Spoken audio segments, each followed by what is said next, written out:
चौथा अध्याय। महर्षि व्यास का असंतोष। व्यास जी कहते हैं, उस दीर्घकालीन सत्र में सम्मिलित हुए मुनियों में विद्या वायोवृद्ध कुलपति ऋग्वेदी शौनक जी ने सूत जी की पूर्वोक्त बात सुनकर उनकी प्रशंसा की और कहा। शौनक जी बोले, सूत जी, आप वक्ताओं में श्रेष्ठ हैं तथा बड़े भाग्यशाली हैं। जो कथा भाग्य भगवान श्री सुखदेव जी ने कही थी, वही भगवान की पुण्यमयी कथा कृपा करके आप हमें सुनाइए। वह कथा किस युग में, किस स्थान पर और किस कारण से हुई थी? मुनीश्वर श्री कृष्ण द्वैपायन ने किसकी प्रेरणा से इस परमहंसों की संहिता का निर्माण किया था? उनके पुत्र सुखदेव जी बड़े योगी, समदर्शी, भेदभाव रहित, संसार निद्रा से जगे एवं निरंतर एकमात्र परमात्मा में ही स्थित रहते हैं। वे छिपे रहने के कारण मूढ़ से प्रतीत होते हैं। व्यास जी जब संन्यास के लिए वन की ओर जाते हुए अपने पुत्र का पीछा कर रहे थे, उस समय जल में स्नान करने वाली स्त्रियों ने नंगे सुखदेव को देखकर तो वस्त्र धारण नहीं किया, परंतु वस्त्र पहने हुए व्यास जी को देखकर लज्जा से कपड़े पहन लिए थे। इस आश्चर्य को देखकर जब व्यास जी ने उन स्त्रियों से इसका कारण पूछा, तब उन्होंने उत्तर दिया कि आपकी दृष्टि में तो अभी स्त्री पुरुष का भेद बना हुआ है, परंतु आपके पुत्र की शुद्ध दृष्टि में यह भेद नहीं है। कुरुजांगल देश में पहुंचकर हस्तिनापुर में वे पागल, गूंगे तथा जड़ के समान विचरते होंगे। नगरवासियों ने उन्हें कैसे पहचाना? पांडव नंदन राजर्षि परीक्षित का इन मौनी सुखदेव जी के साथ संवाद कैसे हुआ, जिसमें वह यह भागवत संहिता कही गई। महाभाग श्री सुखदेव जी तो गृहस्थों के घरों को तीर्थ स्वरूप बना देने के लिए उतनी ही देर उनके दरवाजे पर रहते हैं जितनी देर में एक गाय दूही जाती है। सूत जी, हमने सुना है कि अभिमन्यु नंदन परीक्षित भगवान के बड़े प्रेमी भक्त थे। उनके अत्यंत आश्चर्यमय जन्म और कर्मों का भी वर्णन कीजिए। वे तो पांडव वंश के गौरव बढ़ाने वाले सम्राट थे। वे भला किस कारण से साम्राज्य लक्ष्मी का परित्याग करके गंगा तट पर मृत्यु पर्यंत अनशन का व्रत लेकर बैठे थे? शत्रुगण अपने भले के लिए बहुत सा धन लाकर उनके चरण रखने की चौकी को नमस्कार करते थे। वे एक वीर युवक थे। उन्होंने उस दुस्त्यज लक्ष्मी को अपने प्राणों के साथ भला क्यों त्याग देने की इच्छा की? जिन लोगों का जीवन भगवान के आश्रित है, वे तो संसार के परम कल्याण, अभ्युदय और समृद्धि के लिए ही जीवन धारण करते हैं। उसमें उनका अपना कोई स्वार्थ नहीं होता।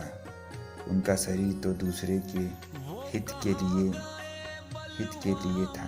उन्होंने विरक्त होकर उसका परित्याग क्यों किया?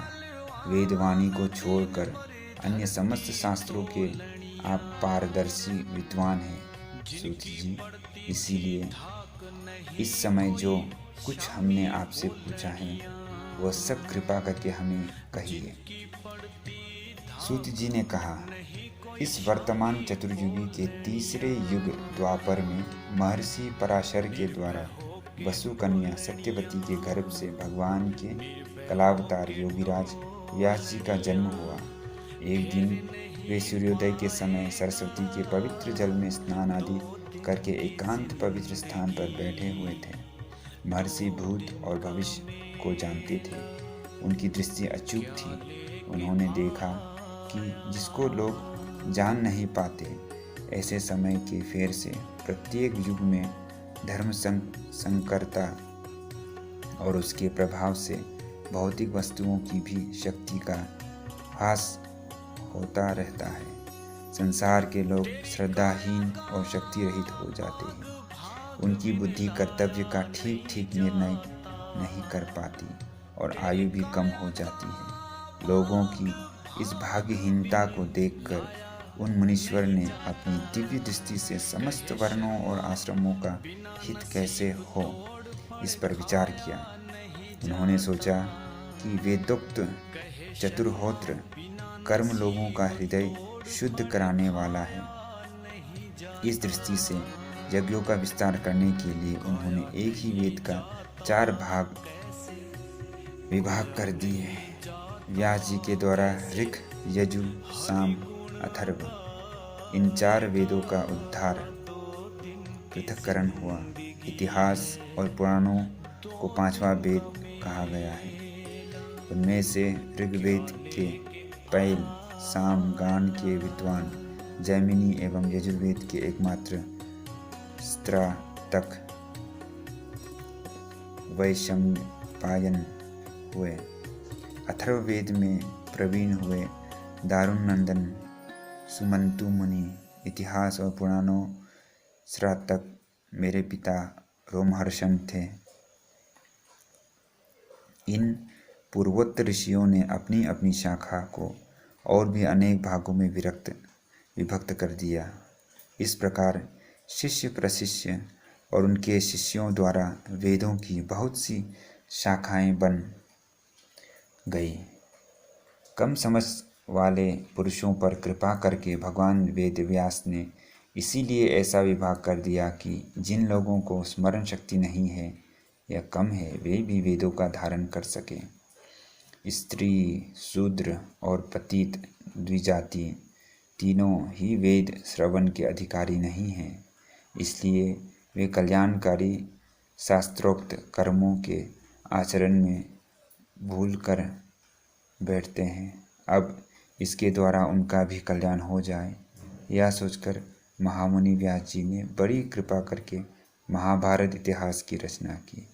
शौनकादि ऋषियों, यद्यपि व्यास जी इस प्रकार अपनी पूरी शक्ति से सदा सर्वदा प्राणियों के कल्याण में ही लगे रहें, तथापि उनके हृदय को संतोष नहीं हुआ।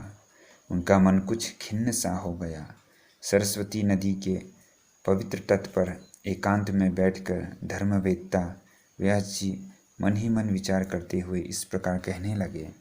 मैंने निष्कपट भाव से ब्रह्मचर्य आदि व्रतों का पालन करते हुए वेद, गुरुजन और अग्नियों का सम्मान किया है और उनकी आज्ञा पालन किया है। महाभारत की रचना के बहाने मैंने वेद के अर्थों को खोल दिया है, जिससे स्त्री, शूद्र आदि भी अपने अपने धर्म कर्म का ज्ञान प्राप्त कर लेते हैं। यद्यपि मैं ब्रह्म तेज से संपन्न एवं समर्थ हूँ, तथापि मेरे हृदय कुछ अपूर्ण काम सा जान पड़ता है। अवश्य ही अब तक मैंने भगवान को प्राप्त कराने वाले धर्मों का प्रायः निरूपण नहीं किया है। वे ही धर्म परमहंसों को प्रिय है और वे ही भगवान को भी प्रिय है। हो न हो मेरी अपूर्णता का यही कारण है। श्री कृष्ण द्वैपायन व्यास इस प्रकार अपने को अपूर्ण सा मानकर जब खिन्न हो रहे थे, उसी समय पूर्वोक्त आश्रम पर देवर्षि नारद जी आ पहुँचे। उन्हें आया देख व्यास जी तुरंत खड़े हो गए।